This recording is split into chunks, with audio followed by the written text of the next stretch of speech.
Hindi inaasahan, sinabi ni Lin Moyu, may isa pang tanong tungkol sa sinaunang lungsod ng Divine Domain. Nakapasok ako sa Tornili at nakakita ng ilang mga larawan. Tungkol ito sa mga larawang nakita ko. Umiling si Antas, alam ko ang pag-iral ng sinaunang lungsod. Mas matanda pa ang kasaysayan nito kaysa sa akin, kaya hindi ko alam ang nakaraan nito. Ito ang unang beses na umamin si Antas na may mga bagay siyang hindi alam. Hindi inakala ni Lin Moyu na mas matanda pa ang kasaysayan ng sinaunang lungsod ng Divine Domain kaysa kay Antas. Talagang labas ito sa inaasahan. Hindi mapigilan ni Lin Moyu ang humanga at igalang. Naramdaman niya na tiyak na hindi ordinaryo ang pinagmulan ng sinaunang lungsod. Muling nakamit ni Lin Moyu at Antas ang kanilang layunin sa transaksyon sa masaya at patas na paraan. Kailangan pa rin ni Lin Moyu na pumasok muna sa Lower Realm bago pumasok sa dungsyon ng Dragon King's Palace. Ayon kay Antas, si Lin Moyu ngayon ang pinakamalakas sa lahi ng tao, at ganap na kwalipikado siyang pumasok sa dungsyon ng Dragon King's Palace. Ang tanging problema ay nangangailangan ito ng minimum na level 70, kaya pansamantala ay hindi pa makapasok si Lin Moyu. Nang marinig iyon, wala nang magawa si Antas. Tungkol naman sa sitwasyon sa loob ng Dragon King's Palace, sinabi ni Antas na hindi pa siya nakarating doon kaya hindi niya rin alam. Sa loob ng Dragon King's Palace ay mayroon ding Dragon Orb na lumitaw. Pagkapasok ni Lin Moyu sa dungsyon, kailangan niyang hanapin ang Dragon Orb at ibalik ito kay Antas. Bilang kabayaran, binigyan ni Antas si Lin Moyu ng malaking cake, pangako ng malaking gantimpala, na sinasabing isang lihim na may kinalaman sa mga powerhouse sa Divine Master level. Nang marinig iyon, hindi na makatanggi si Lin Moyu. Ang maging isang powerhouse sa Divine Master level ang pangarap ni Lin Moyu. Alam din ni Antas na hindi makatanggi si Lin Moyu, aya't hinawakan niya itong mahigpit at hindi binitawan ang puntong ito. Hindi na rin nag-isip pa si Lin Moyu tungkol doon. Sa pagkakataong ito ay malaki rin ang kanyang nakuhang pakinabang, ngunit hindi rin nagbigay ng paunang bayad si Antas. Sa huli, hindi masabi ng sigurado kung sino ang mas nakalamang o nalugi. Sa residence ng White God, si Meng Anwen ay tahimik na nag-iinuman ng tsaa. Bagong balik si Bai Yuan at tiningnan si Meng Anwen ng masama ang tingin. Okay si Lin Moyu, Little Yu, bakit hindi mo man lang sinabi sa akin? Pinatagal mo ako sa Spirit Hall ng nag-iisa, nakakabagot, alam mo ba? Hindi patas ang ginawa mo. Nagreklamo si Bai Yuan na parang nagpapalabas ng sama ng loob. Si Meng Anwen ay kararating palang naramdaman na si Lin Moyu ay nakabalik na sa Upper Realm, at pagkatapos ay agad niya itong sinabi kay Bai Yuan. Tumawa ng malakas si Meng Anwen, hindi ko sinabi, hindi ka magtatanong. Dati, hindi ka ba laging nagtatanong? Sinabi ni Bai Yuan, nakalimutan ko na, pero mabuti na okay si Lin Moyu. Ang batang ito, umabot na pala sa 3-star general. Talagang magaling. Umiti si Meng Anwen, talagang nakakagulat, at nakakuha pa ng 2 piraso ng primitive runes. Siguradong malalampasan niya tayong dalawa sa hinaharap.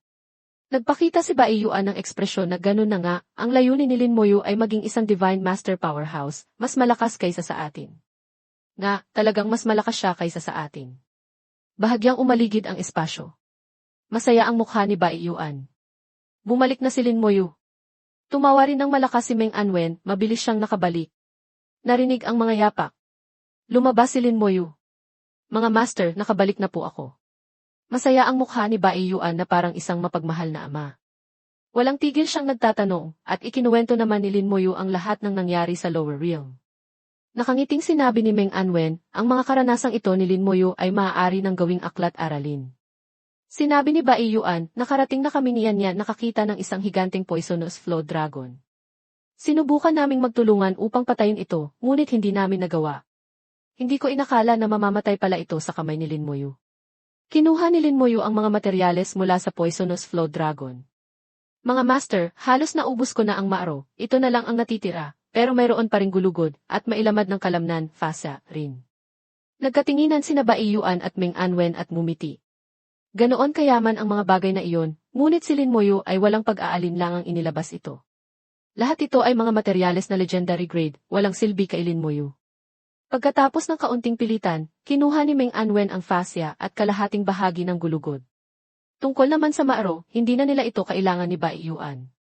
Nang maabot ang antas na ito, mas interesado sila sa kanilang sariling mga batas, laws, principles, at sa pag-unawa sa kapangyarihan. Pakisuyo, Master, addressing Meng Anwen, buksan po ninyo ang Lower Realm Tower at i-activate ang formation. Nang makitang ganoon kaseryoso si Lin Moyu, naging seryoso rin si Meng Anwen. Agad niyang ipinatawag ang Lower Realm Tower at pinapasok silang tatlo sa loob. Sa loob ng Lower Realm Tower ay nabuo ang isang hiwalay na espasyo, sunod-sunod na pinagpatong ang mga formation na pumipigil sa lahat ng aura. Inilabas ni Lin Moyu ang Poisonous Divine Corpse. Pagkatapos masil ni Antas ang aura nito, ang aura ng Poisonous Divine Corpse ay naging 10 beses na mas mahina kaysa dati, ngunit mas malakas pa rin ito kaysa sa Divine Finger. Sabay na huminga ng malalim sina Meng Anwen at Bai Yuan. Nanginginig ang boses ni Bai Yuan at ang kanyang buong katawan ay nabalisa. Ito ay isang Divine Corpse. Hindi niya sinasadyang iniabot ang kamay para hawakan ito. Mabilis na sumigaw si Lin Moyu, "Huwag hawakan." May matinding lason ang bangkay. Habang nagpapaalala si Lin Moyu, isang sinag ng liwanag ang binaril ni Meng Anwen mula sa kanyang daliri patungo kay Bai Yuan. Agad-agad, naitulak si Bai Yuan ng 10 metro pabalik. "Ang tanda mo na, pabaya ka pa rin," nairitang sinabi ni Meng Anwen. Sinabi rin ni Lin Moyu, "Mga master, ito ang Poisonous Divine Corpse, puno ito ng matinding lason. Ginamit ko ang Poisonous Blood Essence nito para patayin ang clone, o avatar, ng Demon Lord." Dagdag pa ni Meng Anwen, ang Poisonous Divine Being na ito ay isang mid-grade Divine Being. Hindi mas mababa ang lakas nito kaysa sa atin, at bukod pa, ang lason nito ay napakakomplikado. Pagkatapos mong malason, kailangan mong gumastos ng maraming enerhiya upang ma-detoxify. Dahil sa sinabi ni Meng Anwen, namula ang mukha ni Bai Yuan na parang hindi makakontra. Totoong naging pabaya siya kanina. Sinabi ni Lin Moyu, "Mga master, naiintindihan po ba ninyo ang mga batas, principles, mula dito?" Umiling si Meng Anwen, "Kahit napakaganda ng bahagi ng katawan na ito, wala pa rin itong silbi sa amin. Wala kaming alam tungkol sa poisonous element laws, masyadong kaunti ang karanasan namin. Kahit gusto naming matuto at mag-extrapolate, napakahirap." Bagaman sinabi ni Antas na maaari itong gawin, iyon ay sa kanyang level lamang. Sa level ni Meng Anwen at Bai Yuan, hindi madaling gawin iyon. Hindi tulad ng pinutol na Divine Finger na ibinigay ni Jiang Yi noon. Kahit medyo mahina ang mga batas doon, mas malapit pa rin ito at maaari naming gamitin. Tanging maibabalik na lamang ni Lin Moyu ang bangkay. Pagkatapos ay kinuha niya ang isang Lightning Divine Principle Crystal. "Master, paano naman po ito?" Pagkatapos suriin ni Meng Anwen at Bai Yuan, nagpakita ang kanilang mga mata ng kaunting tuwa. Sinabi ni Bai Yuan, "Wow, Divine Principle Crystal. Ito nga talaga ay isang magandang bagay. Sa buong lahi ng tao, ang matandang lalaki, yan ko ang Sheng. Doon lang ang may Wind Element Divine Principle Crystal." Sinabi ni Meng Anwen, "Sa aming paningin, mas mataas ang halaga ng Divine Principle Crystal na ito kaysa sa Divine Corpse. Sa mga kasanayan, skills, namin ni Old Bai Yuan, mayroon kaming Lightning Element skills. Maaari kaming makaintindi ng kaunti sa pamamagitan ng Divine Principle Crystal. Kung may epekto, mabuti ito at makakatulong sa amin." Tuwang-tuwa ring sinabi ni Lin Moyu. Pagkatapos ay kinuha muli ni Lin Moyu ang isa pang Divine Principle Crystal. Tig-isa ang dalawa, bukod pa doon ay may isang iniwan para kay Yan Ko ang Sheng. Hindi gagamitin ni Lin Moyu ang tatlong ito. May isang ginamit na para pasabugin ang sarili, at ngayon ay may 6 pa siyang magagamit. Malaki ang pakinabang ng Divine Principle Crystal, katumbas ito ng isang full force attack ng isang high-level Divine Being. Dagdag pa, mayroon siyang 105 piraso ng Condensed Fire God's Blood Essence. Hindi alam kung gaano karaming Blood Essence mula sa Poisonous Divine Corpse, mayroon ding mga trump card, at sa huli, ang Poisonous Divine Corpse. Napagtanto ni Lin Moyu na marami pala siyang hindi maisip na trump card. Kung gusto niyang sumugal sa buhay niya, kahit ang isang divine level powerhouse tulad ni Bai Yuan ay maaaring mapatay niya. Matapos ang kalahating panahon ng pagbabalik ni Lin Moyu, biglang lumitaw ang isang teleportation array sa himpapawid ng Anho. Lumabas sina Lin Moyu at Bai Yuan mula sa teleportation array, at pagkatapos ay mabilis na lumipad patungo sa kabisera ng Anho country. Ang dalawa ay puno ng killer intent, sa pagkakataong ito ay pumarito sila upang pumatay. Ang Black Dragon Society ay nakipagsabuatan sa Abyss Demons. Naabot na nito ang limitasyon ni Lin Moyu at Bai Yuan. Sa pagkakataong ito, hindi sila magiging malumanay. Nakarating ng sinabi ni Bai Yuan, sinuman ang makipagsabuatan sa mga demonyo ay nararapat mamatay. Ang Black Dragon Society ay matatagpuan sa kabisera ng Anho Country, ang Andong City. Hindi malaki ang Anho Country. Pagkalabas sa teleportation array, 1 oras lamang ang kinailangan upang makarating sa himpapawid ng Andong City. "Mga taga-Black Dragon Society, lumabas kayo dito. Mga taga-Black Dragon Society, lumabas kayo dito. Mga taga-Black Dragon Society, lumabas kayo dito." Paulit-ulit na sumigaw ng 3 beses. Ang boses ni Bai Yuan na puno ng killer intent ay umalinggao sa buong Andong City. Buong Andong City ay nanginginig dahil sa galit na sigaw ni Bai Yuan. Agad na nagkagulo ang Andong City. Malaking bilang ng mga high-level professionist ang lumipad, at sa isang kisap-mata ay napalibutan sina Lin Moyu at Bai Yuan. Ang Andong City ang kabisera ng Anho Country. Sa loob, bukod sa pinakamalakas na powerhouses ng Anho Country, mayroon ding isang malakas na pangkat ng mga tagapagtanggol na hindi rin pauhuli. Sa sandaling iyon, kumpleto na ang pagtitipon ng mga kawal. Hindi na hinintay ni Bai Yuan na magsalita ang mga professionist. Sumigaw siyang muli ng galit, bumaba kayong lahat. Wala kayong kinalaman dito. Biglang sumambulat ang divine level aura. Lahat ng high-level professionist na kadarating lang lumipad ay napilitang bumaba. Daan-daang high-level professionist ang bumagsak sa lupa, labis silang pinigilan, at ang kanilang mga mukha ay puno ng takot. Kayo-kayo pala ay divine level powerhouses. Sa mata ni Lin Moyu ay may bahid ng pagtataka. Hindi niya inakala na ganoon kalakas si Bai Yuan. Mukhang malapit na siyang umabot sa level 76, kalahating hakbang na lang bago maging high-level divine being, at maaaring mag-breakthrough anumang oras. Dati hindi pa ganoon kalakas si Bai Yuan. Hula ni Lin Moyu, ang divine finger na ibinigay ni Jiang Yi ang naging dahilan kung bakit lumaki ng husto ang pag-unlad ni Bai Yuan. Ang White God ay pumarito, o is honored sa your presence. Hindi namin kayo nasalubong ng maaga, pakiusap, patawarin ninyo kami. Isang malalim at mabagal na boses ang umalingaw-ngaw. Isang tao ang lumipad mula sa loob ng lungsod. Sa wakas, ang pagdating ni Bai Yuan ay nagpagimbal sa divine level powerhouses sa loob ng Anho Country. Nakita ni Bai Yuan ang dumating at ang kanyang mukha ay puno ng kaseryosohan. Yamato no, hindi na kailangan ng formalidad dito. Ngayon, hindi ako magbibigay ng gulo sa inyong Anho Country.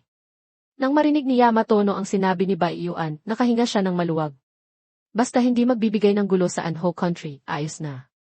Sino ang mga ngahas na galitin ang Slaughter God na ito? Ang nangyari sa bansa noon ay malinaw pa sa alaala. Halos maubos ang buong bansa ni Bai Yuan ng mag-isa. Ang pangyayaring iyon ang nagbigay kay Bai Yuan ng titulo na Slaughter God, at naging bawal itong banggitin sa bibig ng mga divine level powerhouses ng iba't ibang bansa. Ang dalawang pinakamabangis na tao sa Divine Empire, ang isa ay ang Slaughter God Bai Yuan, at ang isa ay ang Berserk God Yan Kuangsheng. Sino man ang gumulo sa kanila ay malas, ngunit sa harap ni Bai Yuan, walang sinumang nangangahas na tawagin siyang Slaughter God. Lahat ay tumatawag sa kanya bilang White God. Nagtanong si Yamato no, maaari po bang malaman, White God, saan po kayo ginulo ng Black Dragon Society? Sasabihan ko silang humingi ng tawad sa inyo. Sinulyapan lamang ni Bai Yuan si Yamato no, hindi na kailangan, wala silang ginulo sa akin, at hindi rin kailangan na humingi sila ng tawad. Ang Black Dragon Society ay nakipagsabuatan sa Abyss Demons, kailangang patayin ang lahat. Nagtrembled si Yamato no, hindi niya inakala na ito pala ang dahilan. Kinapupuotan ni Bai Yuan ang Abyss Demons hanggang buto. Noong taon na iyon, ang bansa ay nagulo rin siya dahil sa pangyayaring may kinalaman sa Abyss Demons. Hindi niya inakala na ang Black Dragon Society pala ay nakipagsabuatan sa Abyss Demons. Lord Bai, mayroon po ba kayong ebidensya? Nakangapit si Yamato no sa huling pag-asa, susubukan niyang makipag-usap ng makatwiran kay Bai Yuan. Tumawa si Bai Yuan, kailangan ko pa ba ng ebidensya? Naging labis na hindi maganda ang mukha ni Yamato no. Ganap na namatay ang kanyang huling pag-asa. Sinabi ni Bai Yuan sa lahat ng mga tao ng Anho Country na may napaka-domineering na saloobin, hindi ko naman talaga kailangan ng ebidensya. Kahit hindi sumang-ayon ang Anho Country, kailangan ninyong tiisin ito ngayon. Hindi nagsalita si Yamato no. Hindi na rin matiis ni Bai Yuan ang paghihintay. Bibigyan ko kayo ng 3 segundo. Kung hindi lalabas ang Black Dragon Society, hindi na ako magiging magalang. Ano ang ibig sabihin ng hindi magiging magalang? Alam na alam iyan ni Yamato no. Kapag nawala sa sarili si Bai Yuan, hindi na siya makikinig sa anumang rason. Hindi ito ang Divine Domain Lower Realm, at ang mga tao sa lungsod ay hindi taga-Divine Domain Lower Realm. Maaaring walang anumang pag-aalinlangan si Bai Yuan. Hindi na naghintay pa si Yamato no ng kahit 1 segundo, at agad na itinuro ang isang direksyon. Nandyan ang Black Dragon Society Manor. Hindi na kailangang mag-isip pa kung sino ang pipiliin sa pagitan ng mga tao ng Anho Country at ng Black Dragon Society. Instinctively, pinili ni Yamato no na ipagkanulo ang Black Dragon Society. Nakangisi si Bai Yuan. Matagal na niyang inasahan na mangyayari ito. Ang direksyon na itinuro ni Yamato no ay nasa labas ng Andong City, sa ibaba ng isang mataas na bundok ay may isang medyo malaking manor. Ang pangunahing punong himpilan ng Black Dragon Society ay wala sa loob ng Andong City, kundi sa labas nito. Ang tuktok ng Snow Mountain ay puting-puti, at ang paanan ng bundok ay puno ng huni ng mga ibon at mababangong bulaklak, isang napakagandang lugar. Malamang alam nila ang pipiliing lugar. Sa mga mata ni Baiyuan ay puno ng killer intent. Bahagyang nakahinga ng maluwag si Yamato no. Sa puntong ito, hindi na mahalaga kung nakipagsabuatan niya ang Black Dragon Society sa Abyss Demons o hindi. Kung may ebidensya man o wala nang pakialam ang kahit sino. Dala ang kanyang killer intent, lumipad si Baiyuan patungo sa punong himpilan ng Black Dragon Society. Nanginginig ang Snow Mountain, patuloy na nanginginig. Malalaking layer ng niebe ang dumausdos mula sa tuktok ng bundok. Tatlong silweta ng tao ang lumipad, bawat isa ay naglalabas ng divine level aura. Bagaman isang maliit na bansa lamang ang Anho Country, mayroon pa rin itong ilang divine level individuals. Gayunpaman, ang kanilang aura ay malayo sa kay Baiyuan. Ang pinakamataas sa kanila ay level 71, level 72, lahat sila ay low-level divine beings. Mayroon lamang isang mid-level divine being. Malinaw na nakilala ng mga taong ito si Baiyuan. Nang makita nila si Baiyuan, nagbago ang kanilang mga mukha. Isang sulyap lamang ni Baiyuan ay sapat na para hindi na sila mangahas magsalita pa ng kahit ano. Nang makarating sa himpapawid ng punong himpilan ng Black Dragon Society, mula sa itaas ay makikita na maraming tao sa loob ng manor. Ang Black Dragon Society ang pinakamalakas na guild sa Anho Country. Sa kanilang punong himpilan ay mayroon pa ring ilang malalakas na professionist.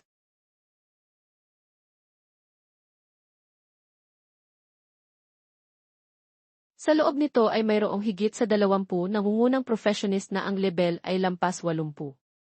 Sila lahat ay mga high-ranking na miyembro ng Black Dragon Society. Karaniwan, sila ay mapagmataas at may malaking kapangyarihan sa pag-uutos sa iba.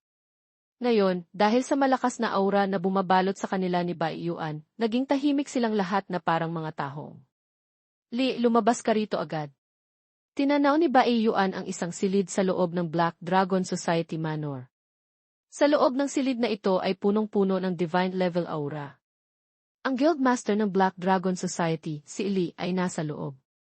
Bahagyang napakunot ang noo ni Lin Moyu, Master, hindi lang isang divine level ang nasa loob. Hindi ito pinansin ni Baiyuan, tama, hindi lang isa.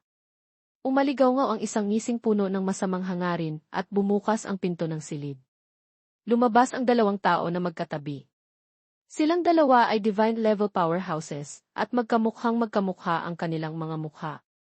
Mahinang tumawa si Baiyuan, Yu, nandito ka rin?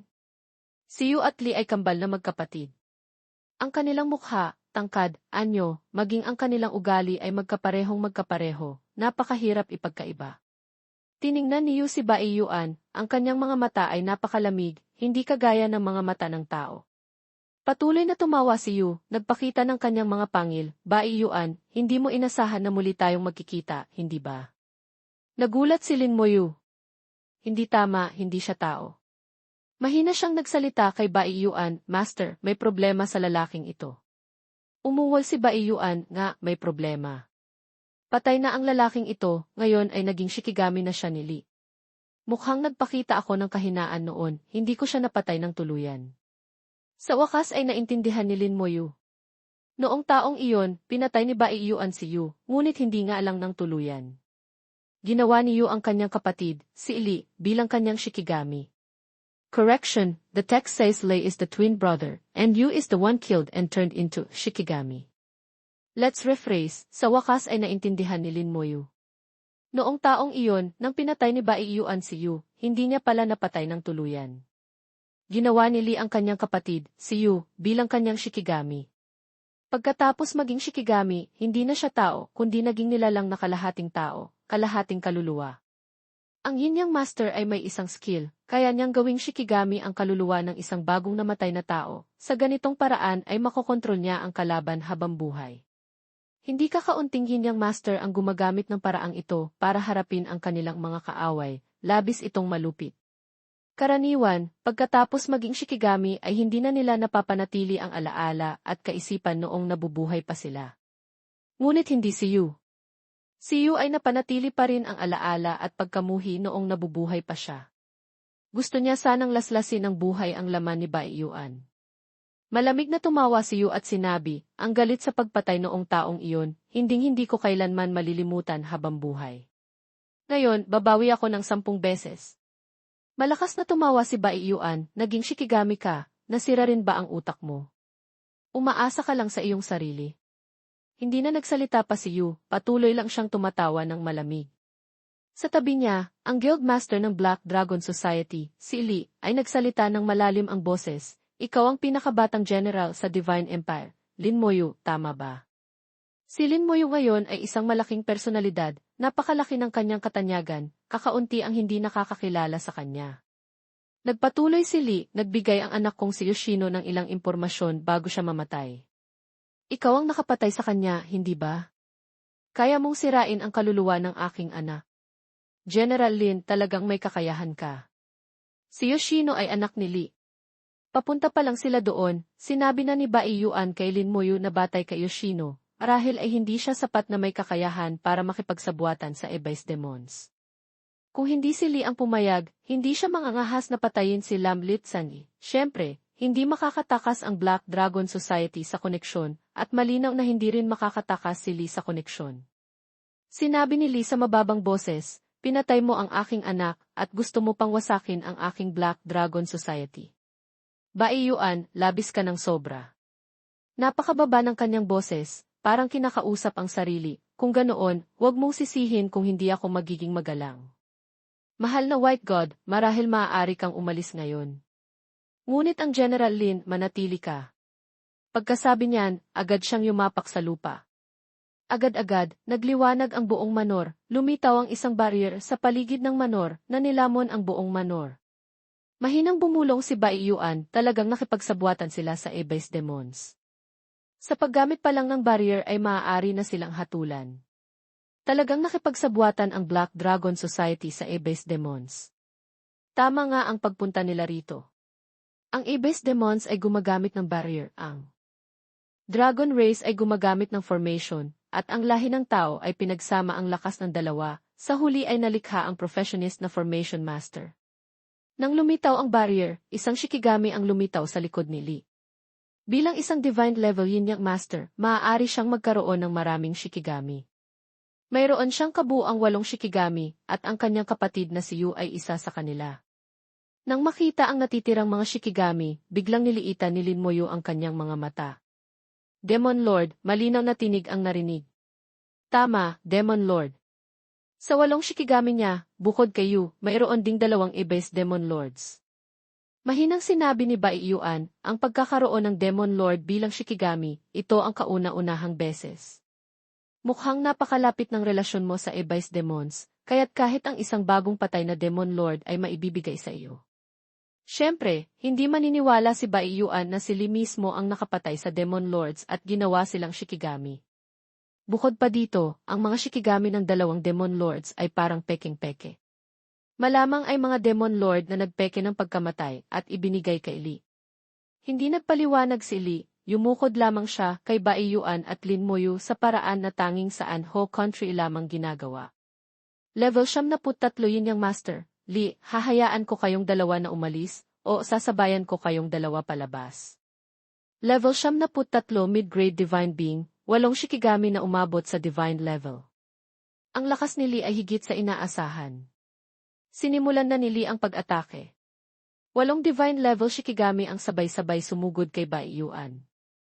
Ang pinakamataas na level ng Shikigami ay hindi maaaring lumagpas sa yin-yang master. Si Li ay isang level 73 yin-yang master. Ang kanyang 8 Shikigami ay lahat ay nalinang trained hanggang level 72. Isang espesyal na Shikigami, si Yu, ay umabot na sa level 73. Bukod pa dito, napanatili niya ang kanyang alaala noong nabubuhay pa, ang kanyang fighting power ay mas malaki kaysa sa natitirang 7 Shikigami. Isa laban sa 8, kahit si Bai Yuan ay hindi nangahas na maliitin ito. Lin Moyu, mag-ingat ka. Malalim na sigaw ni Bai Yuan. Sumambulat mula sa kanya ang malakas na aura. Sinabi ni Lin Moyu, ang pinakamabuting paraan upang patayin ang Shikigami ay patayin ang yin-yang master. Master, pupunta ako para patayin si Lee. Nagtiwala si Bai Yuan sa lakas ni Lin Moyu, hindi na siya nagsalita pa. Kaagad na gumalaw ang katawan ni Bai Yuan, bumulusok pababa na parang meteorite, at malakas na tinamaan ang mga Shikigami. Isa sa mga Shikigami na nagngangalang Teng Shi ay naitaboy palayo. Sa sandaling ito, ang natitirang Shikigami na nagngangalang Tianzhao, ang anyo ay parang lobo, ang buong katawan ay nagliliyab at kinagat si Bai Yuan. Iniwagayway ni Bai Yuan ang kanyang kamao para itaboy ito. Si Bai Yuan ay nasa pinakamagandang estado na sa labanan. Isang pares ng mga kamao na iniwagayway na parang hangin, sa gitna nito ay may mga kidlat na ahas na lumilipad. Bawat skill ay nasa kanyang kamay na, mastered, malaya, likas, at napakalakas. Malakas na nanginginig ang espasyo, kumalat ang shockwaves, maraming bahay ang bumagsak. Agad na naging isang ganap na kaguluhan ang manor. Kung walang barrier na nakapaligid, kayang sirain ng shockwaves na ito ang mahigit kalahati ng Andong City. Tuwang-tuwa si Bai Yuan sa pakikipaglaban. Hindi rin nagpatumpik-tumpik si Lin Moyu. Mabilis siyang lumipad patungo kay Lee. Alam ng lahat na ang professionist na inyang master at summoner ay magkatulad. Malaking bahagi ng kanilang fighting power ay nakatuon sa kanilang mga summoned creatures. Kung wala ang mga summoned creatures, wala silang gaanong fighting power. Ngunit hindi iyon ang tingin ni Lin Moyu. Lalo na nang harapin si Lee na umabot na sa level 73, hindi siya nagpabaya. Sa antas na ito ni Lee, kahit wala siyang Shikigami, malakas pa rin ang kanyang fighting power. Tiningnan ni Lee si Lin Moyu, ang pinakabatang general sa Divine Empire, maging sa buong lahi ng tao. Napakalaki ng iyong potensyal, may karapatan kang maging aking pangunahing Shikigami. Itinuro niya si Lin Moyu at isang sinag ng liwanag ang agad na bumaril patungo kay Lin Moyu. Napakabilis ng sinag ng liwanag, lampas sa limitasyon ng reaksyon ni Lin Moyu, at agad na tinamaan ang katawan ni Lin Moyu. Ang bone armor ay kumislap sa liwanag, tumagal lang ng kalahating segundo bago nabasag. Pagkatapos, ang liwanag ay patuloy na tumama kay Lin Moyu. Nakatingin si Lee kay Lin Moyu at nakangiti, ang aking soul restraint curse. Sumuko ka na lang ng matiwasay. Hindi pa siya tapos magsalita, nagulat na siya sa kanyang kinatatayuan. Si Lin Moyu ay parang walang nangyari, hindi siya kinontrol ng soul restraint curse. Hindi maaari. Bakit wala kang anuman, sigaw ni Lee. Paano niya malalaman kung gaano kakaiba ang passive skill ni Lin Moyu? Hindi ito naaapektuhan ng anumang abnormal status. Maging si Antas ay nagulat sa skill na ito. Siguradong hindi maintindihan ni Lee ang bilis. Malakas na tumawa si Lin Moyu, soul attack. Alam ko rin yan. Nagsasayawan ang apoy sa kanyang kamay at agad na lumitaw ang mga soul fire. Agad na sumigaw si Lee, mabilis na nag-activate ng ibang skill. Sa kanyang katawan ay agad na lumitaw ang malaking bilang ng mga rune. Ang mga rune na ito ay tinatawag na Inyang Master Runes. Kung mas mataas ang level ng Yin-Yang Master, mas marami ang rune sa kanilang katawan. Sa sandaling ito, ang mga rune sa katawan ni Lee ay halos nakakubli sa buong katawan niya. Ang mga rune ay naging isang layer ng invisible armor, hindi lang pinoprotektahan ang kanyang katawan, kundi pati na rin ang kanyang kaluluwa. Hindi nagulat si Lin Moyu. Bilang divine level powerhouse, bakit naman siya walang protective skill? Malakas na lumitaw ang Undead Legion at nagsugod papunta kay Lee. Patuloy na sumabog ang Element Blast. Kahit na nagulat si Lee, patuloy pa rin siyang nag-activate ng skill. Malaking bilang ng mga rune ang lumipad mula sa kanyang kamay, at nagliwanag ang buong manor. Sa manor ay mayroon pang mahigit 100 miyembro ng Black Dragon Society, kabilang ang higit sa 20 high-level professionists na lampas sa level 80. Matagal na silang natulala sa harap ng malaking labanan, bawat isa ay hindi alam kung ano ang gagawin. Ang malaking labanang ito ay pagitan ng mga divine level, hindi ito lugar kung saan sila makakasali. Sa sandaling ito, sa ilalim ng kanilang mga paa ay lumitaw ang hindi mabilang na mga rune, ang skill na Inyang Fate Lock. Mahina siyang sumigaw, mga rune, parang mga kadena. Kulungin ninyo silang lahat. Hindi alam ng mga miyembro ng Black Dragon Society kung ano ang gagawin at agad silang nataranta. Galit silang sumigaw, buong lakas na nagpupumiglas. Guildmaster, ano po ito? Guildmaster, ano po ang gagawin ninyo? Guildmaster, bakit niyo po kami kinulong? Lahat ng sigaw ay mabilis na naging takot dahil sinisipsip ng mga kadena ang kanilang lakas. Sa susunod na sandali, maraming rune chain ang mabilis na lumipad pataas, umaligid na parang mga latigo, at pinutol ang mga skeleton. Palalo nang humihina ang mga miyembro ng Black Dragon Society, at palaki naman ng palaki ang bilang ng rune chain. Ang Berserk Skeleton Warriors ay iniwagayway ang kanilang mga palakol at sinira ang rune chain. Napakakapit ng mga kadenang ito, napakahirap putulin. Kasabay nito, ang parehong mga rune sa katawan ni Lee ay kumikislap, bumubuo ng isang kalasag na humaharang sa lahat ng atake ng mga skeleton at archers. Paano madaling kalabanin ang Divine Level Powerhouse? Bukod pa dito, siya ay level 73 Divine Level Powerhouse. Kahit wala siyang Shikigami, hindi nangahasilin mo yun na maliitin siya. Malapit nang maubos ang lakas ng mga miyembro ng Black Dragon Society at maging parang bato, at ang rune chain ay lalo nang lumalakas. Binalot ng rune chain si Lee, pinuputol ang kanyang aura. Mahirap din para sa mga skeleton at archers na atakehin siya. Hindi lang mahigpit na pinoprotektahan ng rune chain si Lee, kundi pati na rin nililimitahan ang malaking bilang ng Berserk Skeleton Warriors. Kaagad pagkatapos, maraming kadena ang lumipad patungo kay Lin Moyu, gusto rin siyang balutin. Walang silbi. Hindi mo kayang sirain ang aking yin-yang fate lock. Kahit gaano pa kalakas ang summoned creatures mo, masyado silang mahina. Kahit marami sila, para lang silang mga earthworm. Mabilis kong lalapain ang iyong summoned creatures hanggang sa maging pira-piraso at gagawin kitang Shikigami. Dahan-dahang umalinggaw ang boses ni Lee, puno ng pagkamuhi. Pinatay ni Lin Moyu ang kanyang anak, galit na galit siya kay Lin Moyu hanggang buto. Ang paghihiganti sa pagpatay sa kanyang anak, tanging sa paggawa kay Lin Moyu bilang Shikigami lamang niya matutumbasan ang galit sa kanyang puso. Hindi nagsalita si Lin Moyu. Marahil, nakalkula niya ang lakas ng rune chain. Mas malaki ang depensa nito kaysa sa atake. Walang kapantay ang depensa, ito ay kapalit ng buhay ng mahigit 100 tao. Pinagsama-sama nito ang lakas ng buhay ng malaking bilang ng miyembro ng Black Dragon Society. Natural lang na malakas ang depensa nito. Ngunit ang atake, walang kwenta. Kung ganoon lang ang atake at gusto niya akong patayin, para siyang naglolokohan. Itinuro ni Lin Moyu ang kanyang kamay, skill na Decay Curse, skill na Explosive Poisonous Blight. Dalawang malawak na area skill ang sumabog sa loob ng barrier, at agad na sinalubong ng 2 layer ng liwanag, isang berde at isang pula. Sa ilalim ng Decay Curse, agad na bumagal ang mga galaw ng Shikigami. Malaki rin ang pagtaas ng lahat ng damage na matatanggap nila. Malakas na tumawa si Bai Yuan, at agad na naging mas matindi ang kanyang atake. Kasabay nito, si Lee at ang kanyang Shikigami ay natakpan ng isang layer ng berdeng liwanag na puno ng matinding lason. Bawat segundo ay nagdudulot ito ng damage. Malalim na sinabi ni Lee, walang epekto ang curse skill. Nagpakawala siya ng hindi mabilang na mga marka, bumuo ng isang komplikadong rune. Skill, Dispersal, Explosion skill, ang mga curse sa kanyang katawan at Shikigami ay agad na nawala. Talaga, sa harap ng Divine Level Powerhouse, halos walang epekto ang curse. Hindi alam ni Lin Moyu kung magiging mas malakas ang curse pagkatapos siyang maging Divine Level. Kay Lee, marahil ay mayroon. Pero ang skill na Explosive Poisonous Blight ay kapaki-pakinabang pa rin. Pagkatapos maunawaan ang curse skill, kumuha si Lee ng isang bote ng gamot at ininom. Ang lason sa kanyang katawan ay mabilis ding nawala at nadisipate din ang matinding lason sa Shikigami. Sinabi ni Lee, naiintindihan ko na ang lahat ng iyong skills. Bagaman bihira ang curse at lason, hindi naman ito hindi kayang i-dispel.